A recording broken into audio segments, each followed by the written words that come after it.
नमस्कार दोस्तों, स्वागत है आपका मेरा यूट्यूब चैनल इंग्लिश विद अंकित में। दोस्तों, आज हम लोग चर्चा करने वाले हैं poem now the leaves of falling fast का कुछ इम्पोर्टेंट ऑब्जेक्टिव्स और कुछ इम्पोर्टेंट शॉर्ट टाइप का क्वेश्चन आंसर होता है, उसके बारे में चर्चा करने वाले हैं। दोस्तों इससे पहले मैंने now the leaves of falling fast poem का लाइन बाय लाइन एनालिसिस कर चुका हूं और उसका समरी का भी वीडियो बना चुका हूं। यदि आपने वो नहीं देखा तो पहले आप वो वीडियो देख लीजिए, उसके बाद यहाँ पे आइएगा, तब ज़्यादा आपको समझ में आएगा। ठीक है, देखिए ऐसा ज़रूरी नहीं है कि मैंने जो ऑब्जेक्टिव बताया है वही आएगा एग्ज़ाम में। बस एक अनुमान लगाया जाता है कि इस तरह का ऑब्जेक्टिव एग्ज़ाम में आएगा। ठीक है, तो उसके लिए आपको क्या करना होगा कि पहले आपको पोएम को लाइन बाय लाइन समझना होगा और समरी को समझना होगा, तब आपको एग्ज़ाम में किसी भी प्रकार का ऑब्जेक्टिव आए तो आपको आसानी से बन जाएगा। और देखिए क्वेश्चन घुमा के ही पूछा जा सकता है।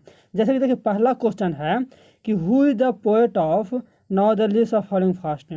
Now the leaves of falling fast का पोएट कौन है, यानी कि इसके राइटर के बारे में पूछ रहे हैं। इसको इस तरह से भी क्वेश्चन पूछा जा सकता है कि who has written the poem now the leaves of falling fast. तो एग्जाम में किसी भी तरह से क्वेश्चन बन सकता है, आपको क्वेश्चन समझ में आना चाहिए। तो इसका सही आंसर होगा W.H. ऑर्डन। चलिए नेक्स्ट क्वेश्चन देखते हैं हम लोग कि W.H. ऑर्डन साहब का जन्म कब हुआ था।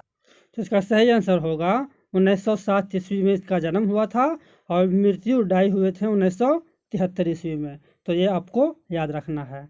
चलिए नेक्स्ट क्वेश्चन देखते हैं। W.H. Auden won the Pulitzer prize. देखिए मैंने आपको पहले वीडियो में बतलाया भी था कि पुलित्जर प्राइज कब मिला था, ये सब आप लोगों को याद रखना है। तो आपको याद रखिएगा कि 1948 में। कैसे याद रखिएगा, भारत का आज़ादी कब हुआ था, 1947। उसके अगले साल मिला था पुलित्जर प्राइज 1948 में। इस तरह से आप लोग लिंक करके याद कर सकते हैं। ठीक है, वाट आर फॉलिंग फास्ट, क्या चीज़ फॉलिंग फास्ट, क्या चीज़ तेज़ी से गिर रहे हैं। तो बस पोएम का टाइटल में ही इसका आंसर है, now the leaves are falling fast. तो सही आंसर क्या हो जाएगा, लीव्स, पत्तियाँ। नेक्स्ट है who disturbs the real delight of ageing person. Ageing person को मतलब एजिंग पर्सन क्या हो गए, यानी जो व्यक्ति एजेड हो गए हैं, उम्र दराज व्यक्ति का रियल डिलाइट है, वास्तविक खुशियाँ को कौन डिस्टर्ब कर रहा है। नर्सेस फ्लावर नहीं, स्टार्विंग पीपुल नहीं, ये भी नहीं है। इसका सही आंसर हो जाएगा whispering neighbours, whispering neighbours. Next है द परम्स आर, परम्स क्या हो रहे हैं, आप लोग देखिएगा पोएम में तो उसमें लिखा हुआ है द परम्स आर रोलिंग, मतलब गोल गोल घूम रहे हैं। देखिए नेक्स्ट ऑब्जेक्टिव में है, क्वेश्चन है in the second line of the poem now the leaves are falling fast. Now the leaves are falling fast के सेकेंड लाइन में नर्सेज स्टैंड्स फॉर, नर्सेज का मतलब क्या है, तो नर्सेज एक प्रकार का पौधा है। और वो किस प्रकार का पौधा होता है, जो किसी पेड़ के बगल में या किसी पेड़ के सहारे से खड़ा रहता है। तो इसका सही आंसर हो जाएगा एक प्रकार का ये प्लांट है, एक प्रकार का पौधा है। नेक्स्ट है in the poem now the leaves of falling fast. Now the leaves of falling fast poem में विस्परिंग नेबर्स किसको कहा गया है। विस्परिंग नेबर्स क्या कोई लाइफ इंश्योरेंस का एजेंट है। दोस्तों लाइफ इंश्योरेंस का तो कहीं बात ही नहीं किया गया है। स्टेट ऑफ बैंक और सहारा इंडिया ये सब तो कुछ बात ही नहीं किया गया है।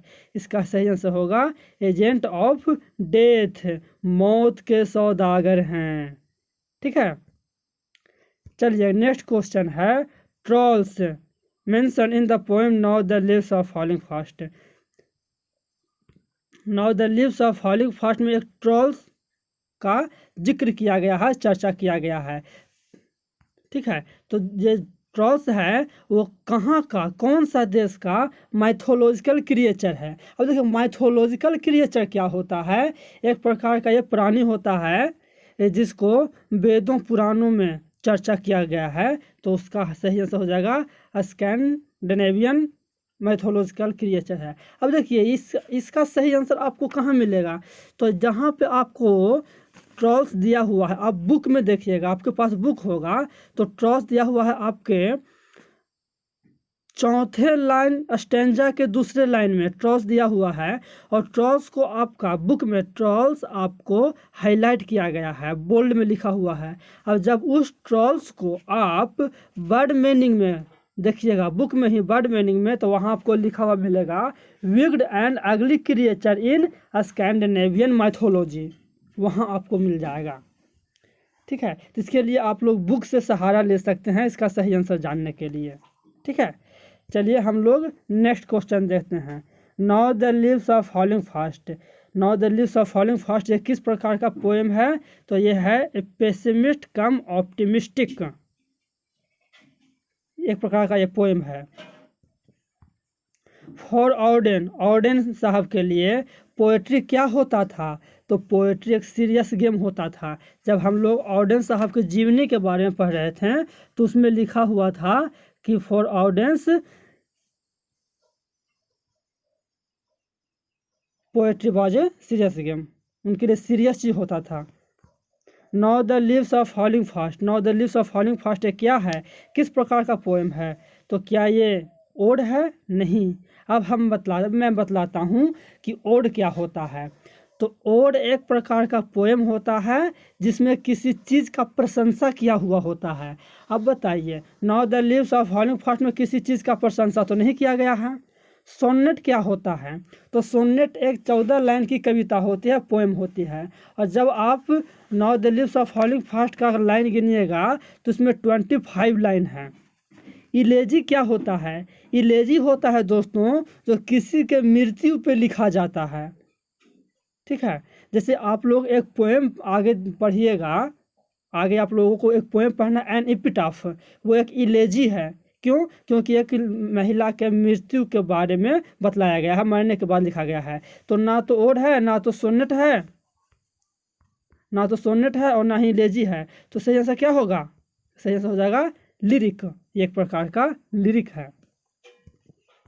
Now the leaves of falling fast that frustration inherent in human life, इसका now the leaves of falling fast में क्या है कि फ्रस्ट्रेशन यानी कि निराशा जो है वो ह्यूमन लाइफ में इनहेरेंट है, ये आदमी को एक्सेप्ट करवाता है। Now the leaves of falling fast ये एक्सेप्ट करवाता है, स्वीकार करवाता है। ठीक है, द ट्रेवलर्स आर, जो ट्रेवलर्स होते हैं यानी यात्रीगण, वो blank being moving towards our death, तो कौन मृत्यु की तरफ बढ़ रहा है? किसके बारे में चर्चा किया गया है? मनुष्य के बारे में चर्चा किया गया है, ह्यूमन बीइंग या एनिमल बीइंग या अर्बन बीइंग या रूरल बीइंग। तो एनिमल की तो चर्चा नहीं है, अर्बन शहर में रहने वाले लोगों को बात नहीं किया गया है, ना तो गांव में रहने वाले लोगों को बात किया, ये ह्यूमन बीइंग के बारे में चर्चा किया गया है, मतलब मनुष्य के बारे में चर्चा किया गया है। मानव जाति है वो मूविंग कर रहे हैं, जा रहे हैं मृत्यु की तरफ। Human life is no better than, देखिए ह्यूमन लाइफ है, किससे ज़्यादा बेटर नहीं है life, sorry death bet no better than death से बढ़िया नहीं है, यानी मृत्यु आना ही आना है, सबको स्वीकार करना ही करना है। द लीव्स ऑफ फॉलिंग, अब बताइए लीव्स है वो गिर रहा है, इसका भी आंसर आपको पोएम के टाइटल में ही मिल जाएगा। धीरे से, सुन जल्दी से, फास्ट तेजी से, या नोट, इसका आंसर आप लोग कमेंट में दीजिए। समझें, मैं बतला दे रहा हूँ कि इसका आंसर आपको पोएम के टाइटल में मिल जाएगा। लिव्स आर फॉलिंग, खाली स्थान, अब तो आप समझ ही गए होंगे। Trees share their lives in, जो ट्रीज जो हैं पत्तियाँ, वो अपने देयर लिव्स अपने पत्तियाँ को सेट करते हैं, गिराते हैं, कब? कौन से मौसम में? रेन में नहीं, समर में नहीं, विंटर में, ऑटम में भी नहीं है, सही हो जाएगा winter. The blanks has become dumb to see the leafless tree. अब बताइए लीफलेस ट्री को देख करके, लीफलेस ट्री यानी बिना पत्तों के पेड़ को देख करके कौन है वो डम्ब हो गई है, मतलब कौन से पक्षी है वो डम्ब हो गई, हेन मुर्गी, स्पैरो गिलहरी, या नाइटिंगल बुलबुल, या पिकॉक। तो सही आंसर हो जाएगा नाइटिंगल। स्पैरो, हेन, पिकॉक नहीं है, इसका सही आंसर हो जाएगा नाइटिंगल बिकेम डम, नाइटिंगल गूंग हो गई है, यानी उसका भी बोलती बंद हो गया है। यानी कहीं ना कहीं वो भी समझ गई है कि अंत सबका निश्चित है, बस मनुष्य ही नहीं समझ पा रहा है। नेक्स्ट क्वेश्चन है 20 नंबर, ब्लैंक्स वाटरफॉल, किस रंग का waterfall could bless the travellers passing through that way, उस रास्ते से जब मृत्यु के रास्ते से मनुष्य जाता है तो किस तरह का, किस रंग का वाटरफॉल ट्रेवलर्स को ब्लेस करता है, तो वाइट वाटरफॉल। आप लोग पोएम पढ़िए, बिल्कुल समझ में आ जाएगा। आप लोग पहले वाला ऑब्जेक्टिव समरी का और लाइन बाय लाइन एक्सप्लेनेशन किया है, वो देख लीजिए, तब आपको बिल्कुल अच्छे से समझ में आएगा। नेक्स्ट क्वेश्चन है, the falling of death prefer the speedy arrival of death, किस चीज़ का फॉलिंग, कौन सा चीज़ गिर रहा है जो यह रेफर कर रहा है कि मनुष्य स्पीड यानी तेज़ी से मृत्यु को अराइव कर रहा है, पहुंच रहा है मृत्यु के पास। तो तेज़ी से क्या गिर रहा है, लिप्स, लिप्स जो तेज़ी से गिर रहा है वो यह रेफर करता है, यह बतलाता है कि मनुष्य डेथ की ओर स्पीड में बढ़ रहा है। 22 नंबर क्वेश्चन है, the blanks of death are whispering neighbour, death का क्या, डेथ का कौन है वो हमारे आसपास में विस्पर कर रहा है, फुसफुसा रहा है। तो the messenger of death, the messenger of death are whispering neighbour, जो डेथ का जो मैसेंजर है वो हमारे आसपास फुसफुसा रहे, हमारे आसपास ही हैं, ये कहने का मतलब है। Whispering neighbours left and right. अब आपको देखिए इस प्रकार से ही क्वेश्चन आएगा, कोई इस एक पोएम से एक लाइन उठा के दे दिया जाएगा और पूछेगा कि यह पोएम, यह लाइन कौन सा पोएम से है। तो इसमें है कि whispering neighbours left and right, यह लाइन कौन से कविता से लिया गया है, तो आप लोग तो जान ही रहे हैं, poem now the leaves are falling fast poem का दूसरे स्टैंजा का पहला लाइन ही है, आप लोग देख लीजिएगा। Nurses flower will not last is a line written by nurses flower will not last. यह जो पोएम है, यह लाइन है, वो किस राइटर के द्वारा लिखा गया है। देखिए थोड़ा सा क्वेश्चन घुमाया हुआ है, तो इसको पहले आपको क्या करना है कि पहले आप ये सोचिए या दिमाग लगाइए कि ये कौन से राइटर के, कौन से पोएम से लिया गया है। तो ये now the leaves of falling fast से लिया गया है, और now the leaves of falling fast के राइटर कौन है, तो W.H. ऑडेन। इस तरह से हमारा आंसर हो जाएगा W.H. ऑडेन। तो दोस्तों अब इसी पोएम से हम लोग कुछ शॉर्ट टाइप का क्वेश्चन आंसर के बारे में चर्चा कर लेते हैं। इस तरह का भी क्वेश्चन का आंसर आप लोगों को एग्जाम में लिखने के लिए आता है, कि क्वेश्चन दे दिया जाएगा और उसका आंसर देना होगा बिल्कुल छोटा सा, जो 2 नंबर का रहता है। तो क्वेश्चन है कि now the leaves are falling fast, जिसके पर आपको राइटर तो याद रखना ही रखना है, कौन है राइटर, W.H. ऑडेन। तो क्वेश्चन है कि what does the poet mean when he says now the leaves are falling fast, जब now the leaves are falling fast जब कवि कहते हैं तो कहने का मतलब क्या है।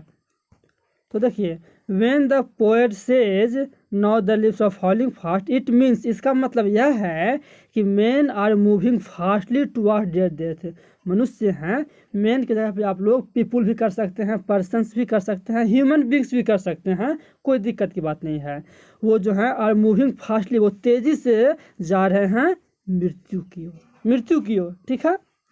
Who are the travellers and how will they blessed, question है कि ट्रेवलर्स कौन है, या फिर उनको वो किस तरह से उनको ब्लेस किया जा रहा है, या फिर इसी में एक और क्वेश्चन हो सकता है, दूसरी तरह से क्वेश्चन है in what way will the travellers will blessed, किस तरीके से ट्रेवलर को आशीर्वाद दिया जाएगा।